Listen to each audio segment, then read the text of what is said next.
have one of these in my glass. Oh, wait. I'd like to call the Planning and Zoning Commission regular meeting to order for Monday, October 18th, 2021 at 6 p.m. We have established a quorum. Need to approve minutes. Make a motion to approve minutes. Okay, Second. thank you. All in favor? Aye. Okay, thank you. Minutes for October 4th have been approved. Recognizing persons not on the agenda. Okay, nobody. Public hearing and action. Excuse me, none. New business, none. Old business. Action item, recommendation on a request by Fable LLC to amend an existing planned unit development for 3rd Street cottages to omit previously approved development components, including garages, a single rental unit, and a survey. Mr. Cherry, do you have anything to say about that? We don't have anything to say. We have the findings of fact there ready for you.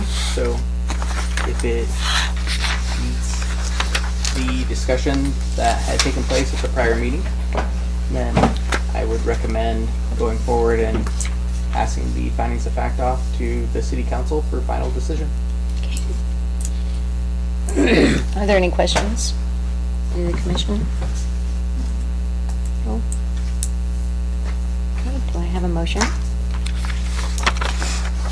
Motion to forward the finding of facts of the 3rd Street Cottages PUD to the city council for final approval. Do we have a second? Second. Okay, Dee Dee? I was not here last week, so I don't know if I can vote. This was before. You can, Okay. because this was discussed before Okay, this. aye. Okay? All right. Okay. Motion passes. Sign that. All right, let's come down to a discussion of the accessory dwelling units. This is continuation of what we had done before. Thank you for these great samples from the other places, because it really gives you a great idea to how to compare. I also was at the county planning and zoning office and picked up their accessory dwelling units that they have for the county in place. So if anybody's interested in seeing those, I'll be happy to share with you just to get some other ideas. Any comments? Does anybody have any comments or anything about? I would agree. I felt like they were good examples.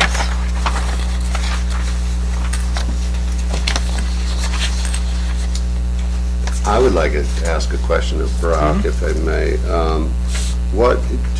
Just to, I don't know, recap or probably refresh my memory Yes, sir. of some of the, I don't know that they were points of contention, but some things that were, some of that audience had said, well, hopefully this won't get overcomplicated, and we talked about making sure we did it right, and you had some good points. I'm just trying to refresh some of that conversation. I remember some of the biggest concerns. One is parking. There will always be parking. Making sure that there are off-street parking spaces for a accessory dwelling unit. They don't want to see people who reside in accessory dwelling units parking on the street. The other thing was ensuring that one of the units, whether it be the primary or the accessory, that those are occupied by the homeowner.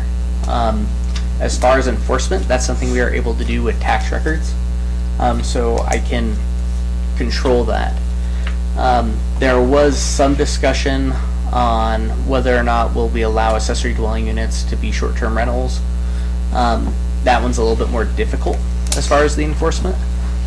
There was some thought, should we only limit it to family, enforcing that is extremely difficult. Possible. Yeah, there's a lot of things that make it impossible. So the best recommendation that I can make to this body is if there is a component you want to see, you need to think of the enforcement portion. Well, how are we going to enforce it? If someone is not abiding by it, how is legal counsel going to prove in court that they're not following the ordinance so that we can rectify the situation? So those are all, those were the major things. I believe that there was an overall general consensus as far as we don't want them to be ginormous necessarily. 1 bedroom typically is what you want to utilize. I read an article today that that spoke to accessory dwelling units being gentle density, which was a nice phrase, I guess, to sugarcoat it.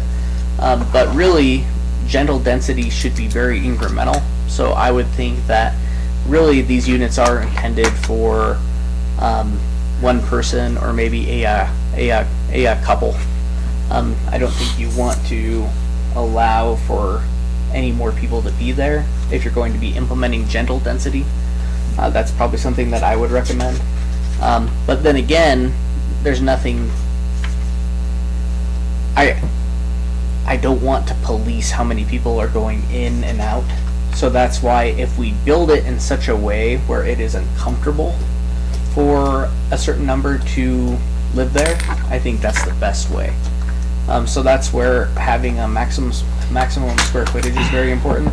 I think you can have it based, so I would have a maximum square footage of, you can't be greater than this, and then I would have a sliding scale of, well, if you have a 800 square foot home, that maybe it's slightly bigger than what the person who has a 2,000 square foot home is building, but there is a cap as far as the maximum size. I would recommend that sort of sliding scale as far as the sizing. And then, one of the things I brought up is that just because accessory units will be legalized, I don't know if we should be bracing for everyone to build one right away. One of the data sets that I'm trying to gather for this group is for the municipalities that have allowed them, is how many are they really permitting each year. An accessory dwelling unit will have to pay an impact fee, and our impact fees are set to go up. They're going to have to pay connection fees. They're going to have to do a lot of different things in order to be compliant. So, yes, are they more affordable than a single family home? Yeah, but are they dirt cheap and I can just grab a shed and go for it? No. So, that is probably longer than the summary that you wanted, but I think that's a good. Well, it made me think of a couple more preview of questions if everything I we have. could.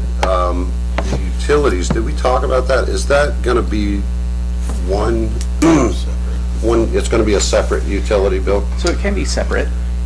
So I think that's the way you enforce the separatedness of it. So it's got its own utility bill, it's got its own water and sewer. It's especially important that those connections be separate. That's a connection fee because it's another dwelling. Okay.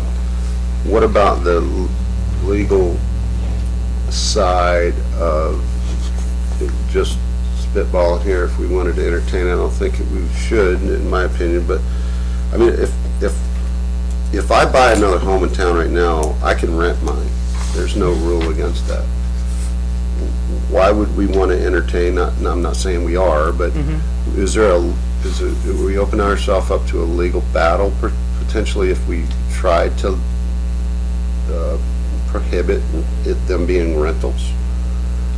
So, I mean, if someone owns a property, why couldn't they, I mean, just like I can rent my home, why can't they rent that accessory dwelling unit? I've got the same question, because I cannot think what would be a downside to that. Why would you not want to be able to rent it? one of the comparisons I would make is bed and breakfast. A lot of places have that as a use. the majority have them as being owner occupied. Or there has to be staff on site. I believe with accessory dwelling units, people are concerned about the upkeep. They are concerned about a stigma, whether it's correct or not, that people who rent will not care for the property the same way as someone that owns it. Which is largely unfounded, but that's generally what the thoughts are. So I don't know if an accessory dwelling unit, and it's my opinion, and I've lived here a very short time, I don't know if it passes without ensuring that the property owner is there on site, whether they be in the accessory dwelling unit or the primary. Well, you had said they needed to be already, right, that they should be, but I'm just saying if we were to just prohibit rentals, well, first off, we're trying to get more, rentals in town, more homes to purchase and rent. Why would we? Why would we want to prohibit that? That's in the legal side of it. So I think what your question is what would preclude us, an owner, from renting both properties? So I have a lot, and on the lot is the primary dwelling, and then I decide to go out and build an accessory dwelling unit in the back, pursuant to this new scheme. So is your question that this accessory dwelling unit could be rented out as long as the owner Yes. remains Correct. on the property? That's my question. I'm not, or could the renter rent both of them out? And that's what I'm saying, I don't believe. Okay. Well, I'm not I'm sure. asking about the farmer, right, they're on site, the owner's on They rent site the other one and out? renting the other I don't one. think you would prohibit that. I think that Are you would be- speaking to short-term rentals? I'm not talking bed and breakfast, Have I'm you- talking about a Long-term lease, rentals, yes. or a Airbnb versus a traditional rental? No, I don't even know, would people do that? I mean, Yeah. Yeah. people would.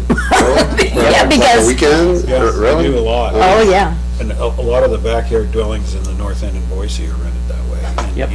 And there's statutory restrictions on regulating them as anything other than a residential use. That's like a hotel kind of a It situation, is. though. I'm talking rental for the airman that he ain't got no money, he wants a $600 a month place, and it's perfect, one bedroom, he's got his own place. What Jeff brought up is a great point, and it's what we have to understand with accessory dwelling units, that there really isn't anything allowing us to say they can't be utilized for an Airbnb. Right.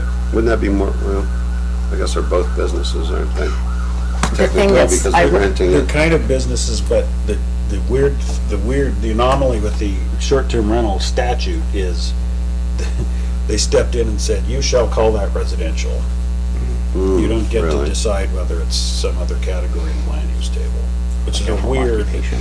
overstepping, but it's there. So you have to treat them as though they're a residential use, and you don't get to bring them under the umbrella of a hotel or a motel or a bed and breakfast.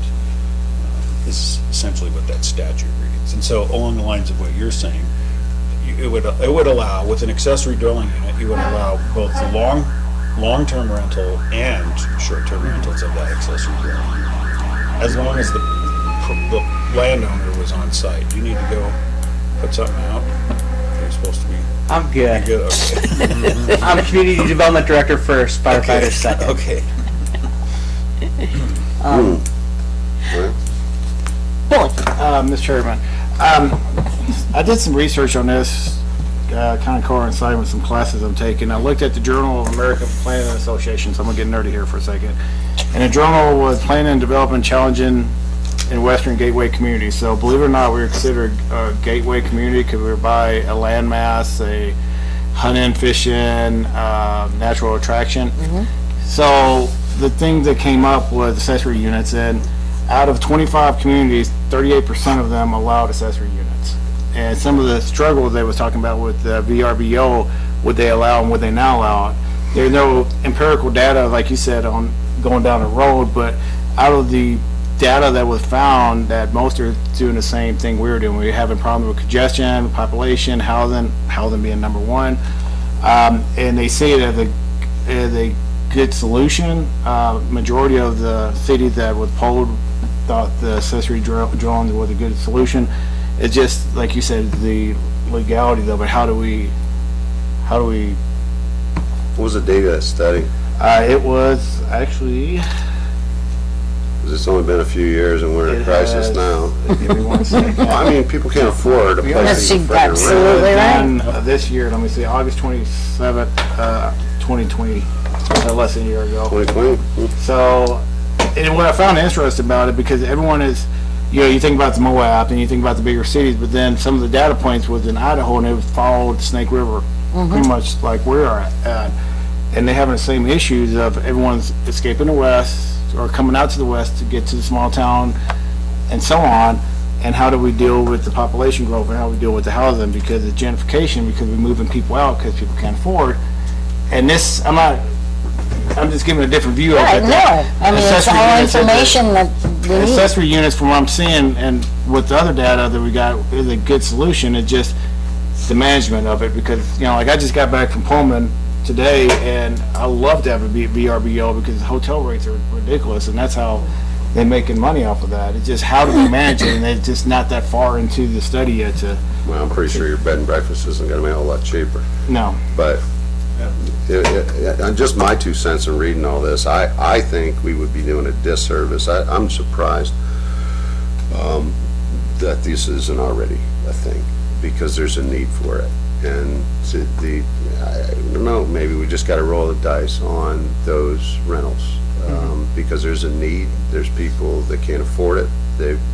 We've had some folks here talking last time that they're just not sure what they're gonna do, where to live, right? And they got a place that some folks are willing to get a family, but they can't do it. Well, one thing that, if I can interject, that you look at the rental rates in town, just a quick survey, a 1 or 2 bedroom rentals are going for $1,000. So when we say affordability, it's all around, what's the right word I'm looking for? It's all in relative, thank you very much.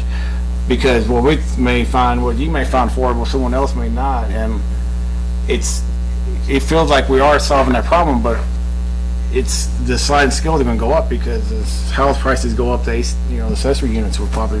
I'm more focused on the families that, and I know we can't guarantee that's gonna happen, but I'm more focused on the families that are trying to bring mom and grandmom, and maybe a family friend that doesn't have other family. They have the land, they have the buildings there, or they can build an inexpensive one or whatever. So that's where my focus is. I think that need is legitimate, with the limits and the expense that we have here in this town. I'm sure there's gonna be some challenges and some maybe disgruntled neighbors if they does turn into an Airbnb. I just don't see that that's going to be and maybe I'm just oblivious to it because I didn't even know that was a thing here. I would see more of them being rentals to the military, right? Young guys that, maybe 2 of them going to rent it together or something, if it's a small 2-bedroom or something, I don't know, but. Have we heard anything negative about I'm sure there got to be VRBOs in the city. Have we heard anything negative from your experience or from your Brock? I had one, it was. Would you, I'm sorry, Oh, I'm sorry, I define. did that totally wrong, I'm sorry. You would, no, this is informal. Okay. This is just everybody's thrown in. Okay. What we think, including Beth, if you want to throw in, and our other visitor. No, I don't know what that means. I don't know what those initials Oh, stand for. VRBO, vacation by owner. So it's the same as Airbnb. Okay. It's a different company, I think. Oh, is that the Verbo or, Yeah. oh, okay, So, now I got it. so when they were proposing the legislation to regulate or limit or take away cities' ability to regulate these short-term rentals, at the time, the music festival was still going on, and there was a VRBO ad for a guy's house up toward, just on the edge of town by the interstate with a walking path. And he advertised it as a big party spot, come pitch your tents and everything. And I was gonna take that as an example and go, this is why we need to regulate. This is not a single family dwelling use. This is going to turn into a giant annoyance for the neighbors, and yet you're trying to tell us, thou shalt call that a residential use. And the complaints were many. Now, he's not doing it anymore, but I don't know, you can go online and look. But one thing I was gonna suggest, is, and I think I mentioned this, I was chatting with somebody after the last meeting, and that is, there's an interesting pocket in town here. And so when my middle daughter, when it was time for her to get out the door, and I started looking for apartments, and it was right before they went through the roof, and this is almost 2 years ago. So from Paul's Market on down, from Main all the way past Third, every alley, go down every alley from there down to 6th, and you'll see tons of apartments right on the alley that are along the lines of the things that you're kind of seeking to either allow or to get under, but there's lots and lots and lots of them. Almost every garage that's in that alley has an apartment built into it. Almost every one of them. And so that was the first place I went looking, and I started calling all the numbers, and nope taken, nope taken, nope taken. I'm like, this is an emergency. I gotta get her out of my house. So, have there been any problems with them? No. Well, every once in a while, like one guy, I think has been, one of them at least, the guy's wanting some guarantee that he can rebuild it if it burns down or gets torn down. Non-conforming. What's that? And the issue is that those are legal, non-conforming structures, Yeah, meaning that it was legal to do at the time, yeah. but now it But isn't. so that's what you're gonna wanna get your arms around and see, you know, and anyway, they're great examples. Some of them are well done, some of them are maybe you shouldn't do that, and do people live there? But because it's not a site specific and you're considering a legislative act, you're free to go do your own field trip and drive by and check them out. Because you're not gonna approve or disapprove a certain one, you're just gonna drive and look. So, Well, it's the same thing with basement apartments. There's lots in town. Lots of them. yeah, And a lot of them aren't safe. A lot of them No, don't but- have windows and Right. will leave during a fire. And at least doing it this way, we know that the product that will be allowed is gonna meet current building code. yeah. What about, you know, we can get in discussion, people having rooms for rent too, because I see that a ton on Facebook that, you know, I got a 4-bedroom house, whatever reason, I got 3 bedrooms for rent, here's the price. You know, you can't really. Military, the single really, military people are doing regulate that a that. lot. Nope. So it's kind of going back to what you were saying, it's like, how can you really put arms around it? Yeah, unless you want to be hyper enforcing about the definition of a family, but No, you're not. Well, then you're gonna Fucking water alienate some there. folks that are like those folks that are just family friends for 30 years and they don't have any other family that aren't technically blood family. That'd be a problem. Now, you just talked about conforming to building codes. What if there's existing structures? The existing ones are, a lot of them are legal, non-conforming. No, I know that, but I mean, in this sense that we're gonna talk about the accessory dwelling units, I mean, they may be a existing, you know, a non-conforming structure that's already there. Would that fit?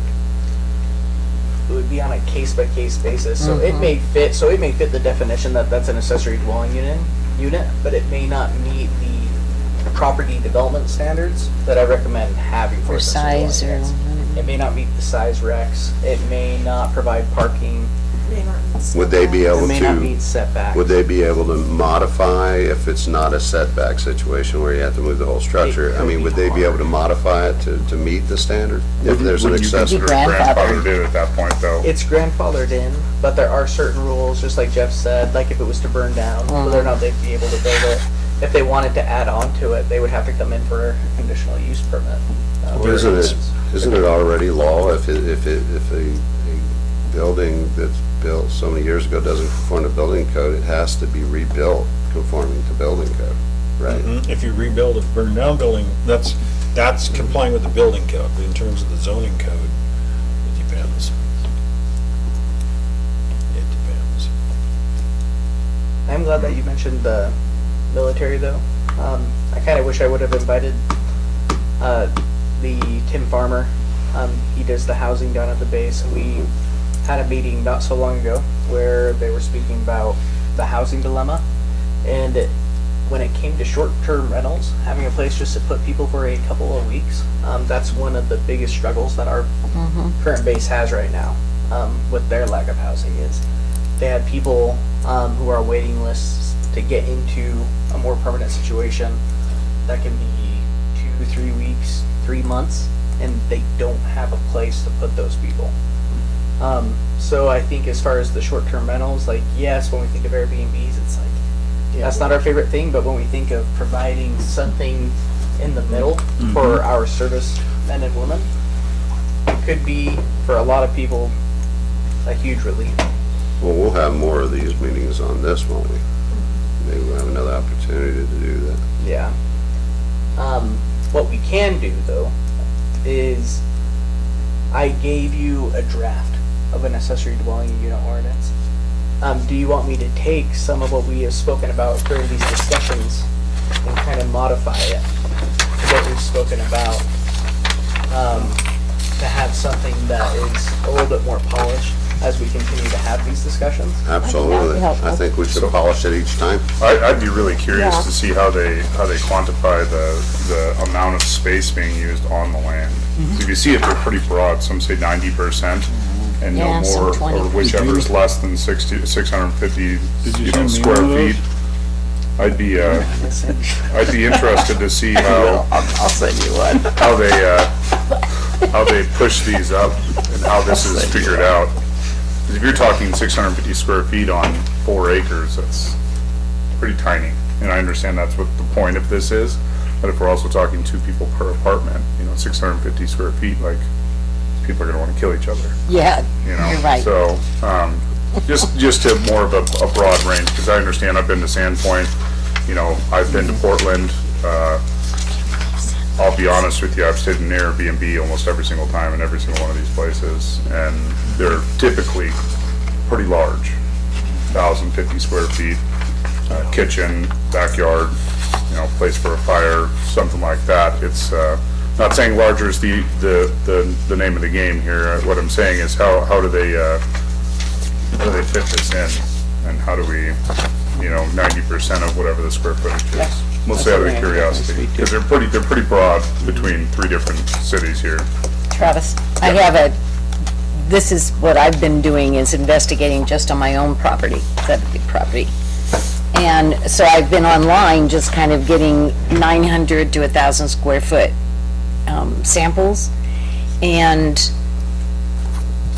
it's pretty interesting because myself, if I was there by myself, I would want a second bedroom or whatever, because I want to be able to work somewhere else as well, not in my bedroom or out in the living room.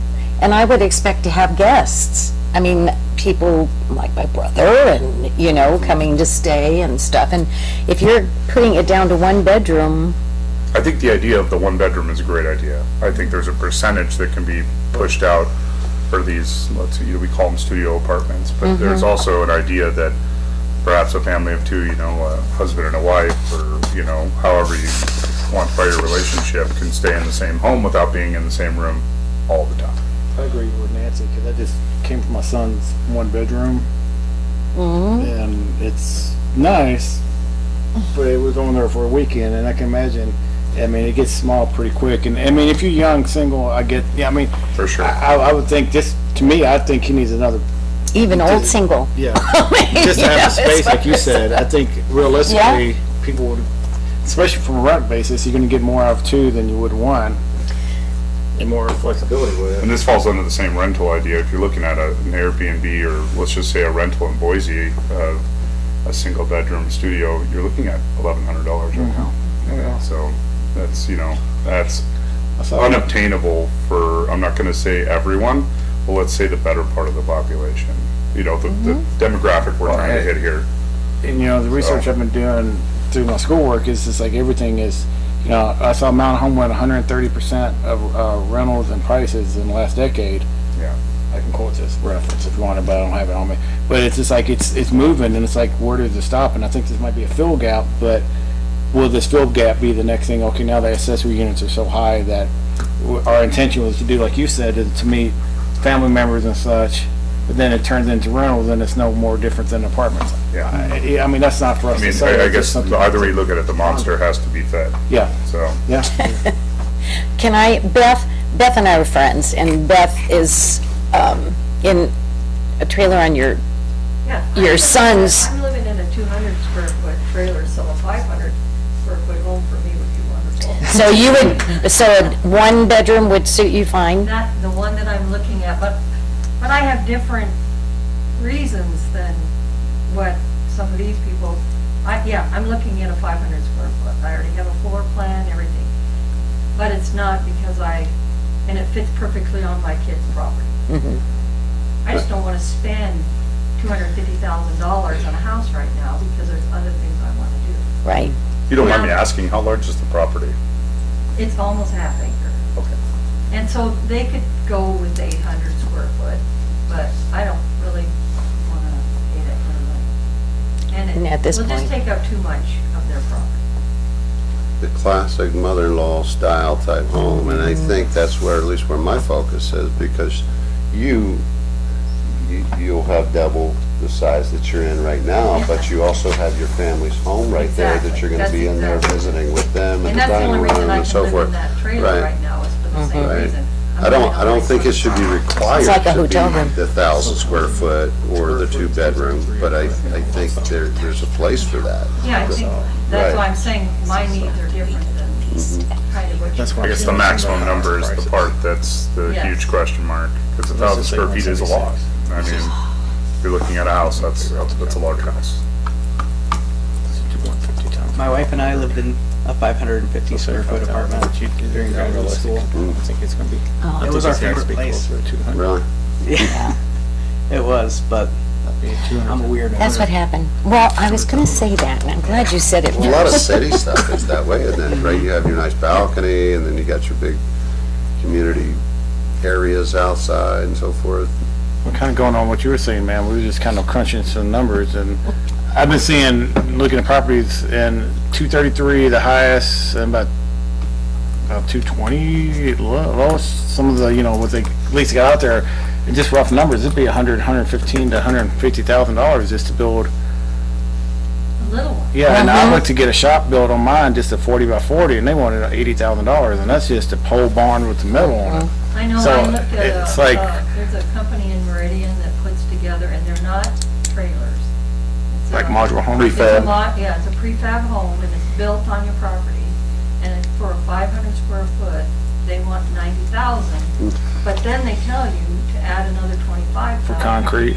For the hookups, everything else that goes on, so yeah, I figured that I'm looking at 125. So, if you don't mind me asking, was that slab or Flat. slab? So you got figured how much concrete's going for, but A Well, lot. the 90, Yeah. the Everything 90,000 is. included that. Oh, did it? It didn't include the hookups and all that. All They that. just said you need to add for everything else, you needed to add about that much. Another thing that isn't out of the realm of impossibility is if this was to be legalized, some bigger developers in other areas, they're starting to build neighborhoods that have accessory dwelling units on them that you're able to buy. The multi-generational housing thing, the development world has seen that, and they're starting to build homes specifically for that.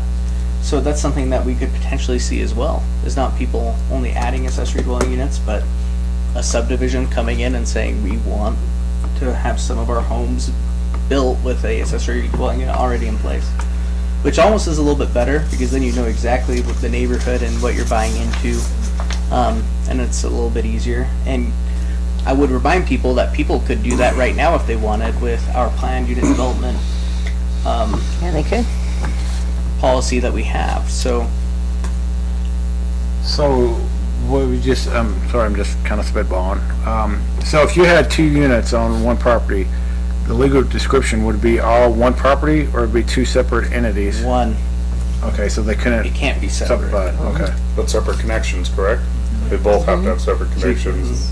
So you couldn't, Would it be like parcel 1 and parcel 2? Because I've done a lot of deeds of trust like that, because I create loan docs at my job. Yeah. Like a different tax law. So, yeah, I mean, and I don't know why you wouldn't, so it depends on how you have a lot of different kinds of subdivisions or areas in town. So some are meets and bounds, they're still platted, some are part of a platted subdivision. Many of them are added up, old school city lots that are the 25-foot things. And so as long as you preserve the original lot lines in the description. So what's your thinking about why they should remain a single piece of property versus, Because then it's not an accessory dwelling unit. well, then, yeah, you could sell totally it. You independent. could sell it Yeah. independently. Yeah, you can sell it But I mean, totally, but what's the downside to that? The downside to that, I believe it's the whole gentle density argument. It's the Then, same density. then you're, You have yes, a but, dwelling and you have occupants. yeah, but it's how the occupancy is configured, I believe, is is probably the major concern for the majority of people who live in the neighborhood. When they know that it's gonna be owned and maintained by a existing neighborhood member, I believe the sentiment is Okay. Then you have, substantially different. you have investors come in that would just kind of scoop up. Yeah, bits and then pieces. it's not an accessory dwelling unit. That's when the gentle density kind of turns almost into forced density. That we're going to allow you to break off portions of your land to build homes, which we already do allow, as long as you meet the minimum lot size. But then what's stopping us from changing that minimum lot size to something smaller and having people just sell off portions of their Well, property? that's when you get into having to replat a subdivision. So this is what I'm getting at. Is so to the extent it's consistent with the existing lot lines and the existing, and this is where you potentially run afoul of an approved plat. So when you say, do we want to put 300 or 283 unit subdivision on 49 acres? The issue is how many homes are gonna go in there and how many occupants are gonna be driving back and forth. And now, if you come back 25 years later and say, now we get one more home on every lot. Well, now it's not 283, it's 560 homes in the subdivision. When it's like you gotta walk your own line, cause it begin with. So the you just first. doubled the number of people. And so you approved that based on traffic studies, on an ability to provide services and so forth. And now you capture some of that with the development impact fees, but you don't and you'll capture a bunch of it on, hopefully when they fix the property tax bill, you'll be able to get a higher amount of property tax because now you have a non-owner occupied dwelling unit that's gonna be taxed at its full value and not with a homeowner's exemption. So anyway, that's just to keep in mind the fact that you're fundamentally doubling the population of a given subdivision, if everyone takes advantage of putting the other unit in there. But you're giving permission for people to do that. So Like you may said, want to how much use, do we feed a monster though? Yeah. I mean, just gotta. There's a certain level where you're gonna have to, some of this is not gonna become benign, but it's gonna become acceptable. It's gonna be it's called an acceptable loss, for lack of a better term right Yeah. now.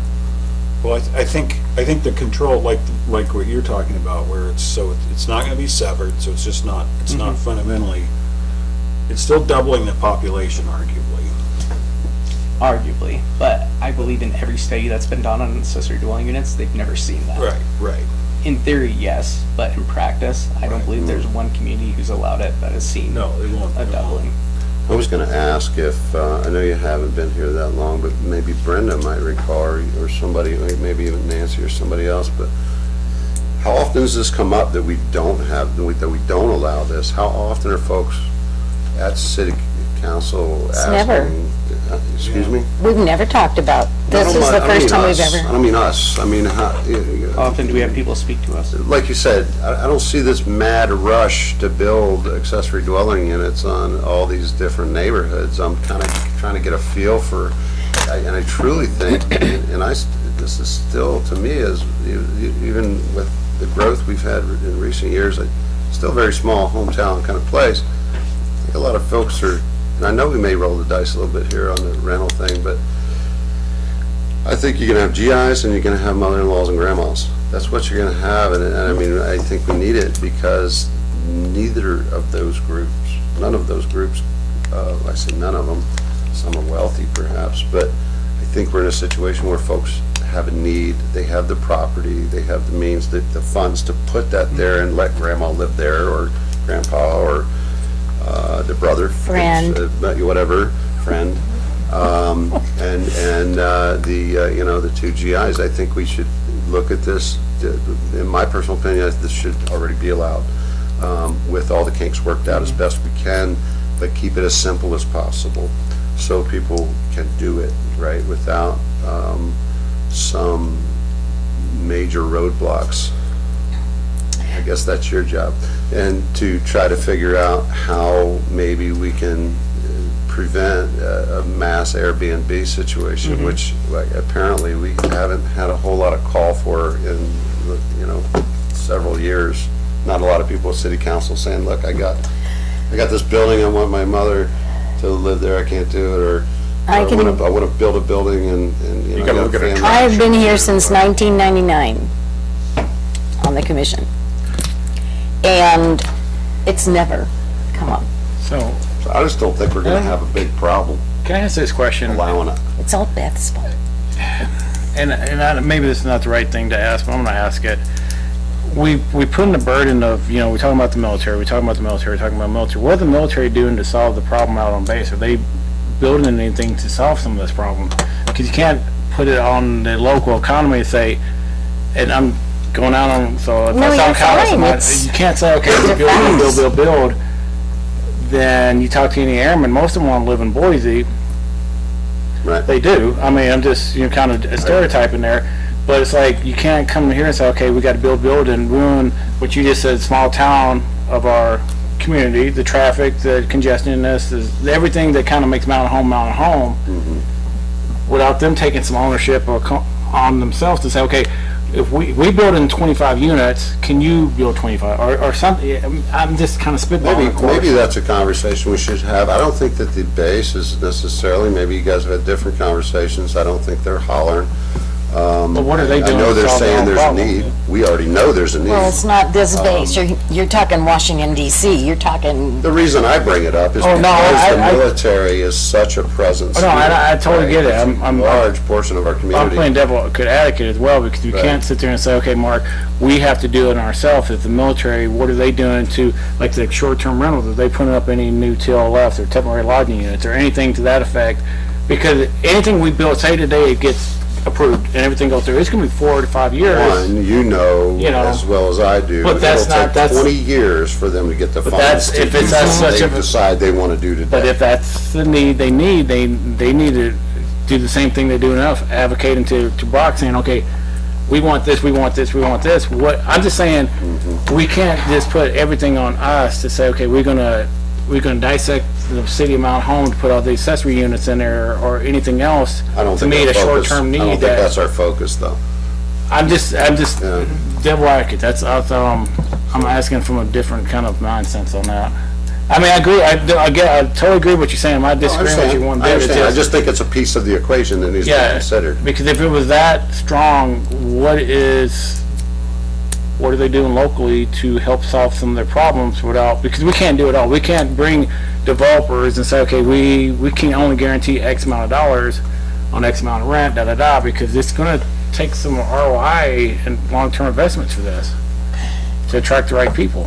but you also have to remember, I'm sorry, Travis. No, go ahead. You have to remember that a lot of, well, first off, It's not all. to me, that the impetus for this is these huge lots in town, and a lot of them close to the center of town, I mean, right downtown, the older lots. That is part of it, and, as far as being able to utilize that more, and the density, if you're only gonna put one on there, I mean, those are all the things you could put on there. You could say it has to be at least this big.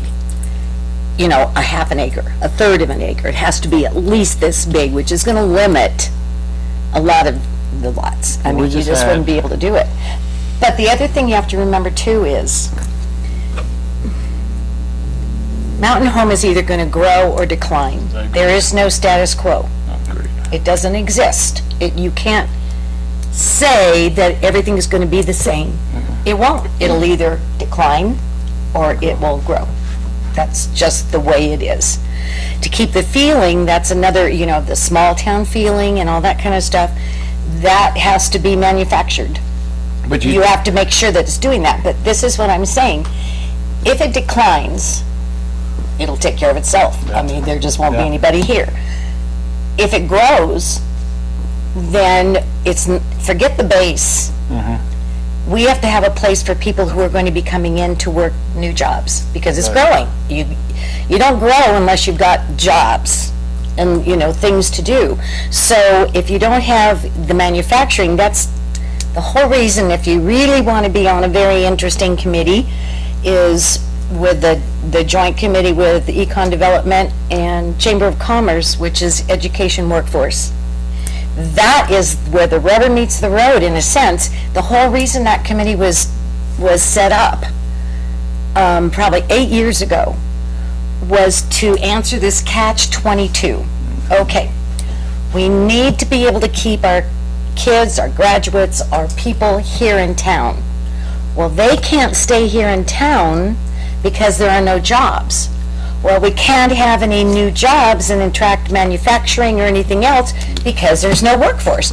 So it's a catch-22. Where do you start? Chicken or egg? Where do you begin this kind of thing?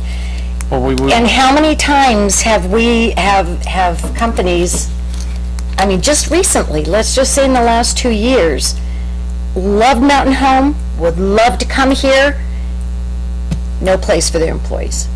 How many have decided to go somewhere else? During my time, probably 3 or 4. 3 or 4, that's a year. Well, we have the same argument, because if you don't recall, we was going to do one developer, not naming names, but they wanted to put 5 houses per lot, and we had a huge uproar of the public. So I understand what you're saying. It's kind of like, one hand, we wanted to move this forward, but the other hand, when we did have a plan to move that at the PUD, the public said no, in a sense. So it's kind of like, where did the fine line? Where is, it's NIMBY, not in my backyard. People want it, but they That's don't want it. exactly right. They don't want it in their neighborhood, Anyway. I totally agree. I'm Right? just, not disagreeing or not being disrespectful. No, I'm just it's trying to, for thought, because I think it's unfair to say Mountain Home, you have to build everything, you have to develop everything. It's like, it's impossible, because, like you said, if we don't have the house and we can't draw people. But if, you look at the housing prices, it's up there. I lived here since, the Army moved me here in 1990. And I owned a little house, I stayed.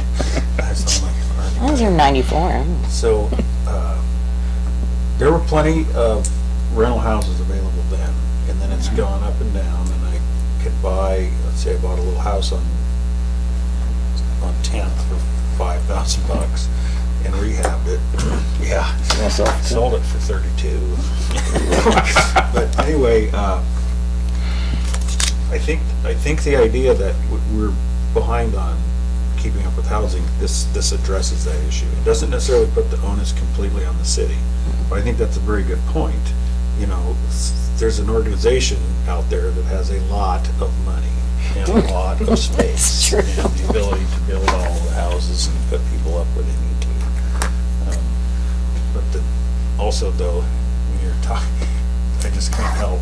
In the Army, we didn't have a place to stay. We got these big green canvas things with heaters in them. I'm not familiar with those. Anyway, I'll leave it at that. I think with housing, the way you solve, there's not one answer. No. Accessory dwelling units, doing this isn't going to be like, okay, we fixed it. No. It'll It's, help. it will help. And it's accessory dwelling units, it's multifamily, it's allowing planned unit developments, it's allowing workforce units. It's about adding options. And I think we're doing a really good job of it. I think we're getting closer with this. And remember, you guys are here to just give the best recommendation you can to city council.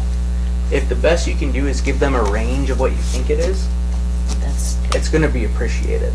And then let them refine it. That's why they were elected by the people. That's a good point. To make the final hard decision. But if you can give them a model, like if it fits in this, we think we're following our comprehensive plan. That's what we need to do. I think things will be good. So I'd take a run down those alleys. It's really kind of enlightening. Yeah. There's a lot in that just one little area. So I'll be prepared next time for you. Before we close, I don't know if you want to end this discussion and go on to any other things. Oh, God. We will end our discussion for ADUs. Department head items, we have the reports. Items requested by commissioners, staff. Really quick, November 5th and November 15th, we will be having hearings on those days for projects. I mean, not November 5th, November 1st. November 1st will be for a infill multifamily project. November 15th is going to be a very busy evening. We're going to have 2 multifamily projects and a conditional use permit for Taco Bell. So I have to recuse Finally. myself. As a member of the Shifty 50, I cannot. Taco Bell will I haven't be heard there that term in a very for long their time. drive-thru. Okay, great. If you cannot be at the November 15th meeting, and you have plans, you need to let me know, because those are substantial meetings. It's really important that we have a quorum. So if you know you're not gonna be there, let me know so we can just ensure that we have enough, or if worse comes to worse, if you guys can call on and be on speaker, then that's just fine too. But I know we're getting near the holidays. I think this should be the last big push before the end of the year. We may have 1 or 2 other projects try to sneak in before Christmas, but we'll see Taco what Bell and what else? happens. Taco Bell, and then we have 2 multifamily projects. Development. On the 15th? New development. 15th, wasn't there another? So on the 15th, you have 2 multifamily and the conditional use permit for Taco Bell. And then on November 1st, you have a multifamily project as well. Oh, I guess. So, Okay. I feel like one of the days I may be in eastern Idaho, but I've got an assistant that can fill in for me. You do. The good news is these projects are infill projects, which are my favorite. It's where the city really gets the most bang for our buck because we already have infrastructure and everything out there. There's nothing, they aren't as big as the ones you have approved before, so it's a little bit more palatable. And I'll try to make sure that I get that information to you sooner rather than later so you can start preparing and answering questions. But just, yeah, I would have those 2 dates in mind. So Olive Garden hadn't hit you up yet? Yeah. No, these are, Did these you long meetings, contact you bring a them? lunch. Hey, come out here. We'll see what we can do. And that's all I have, Nancy. I just wanted to make sure. Okay, very good, thank you. Anything else anybody wants to throw in? Okay, if not, we are adjourned.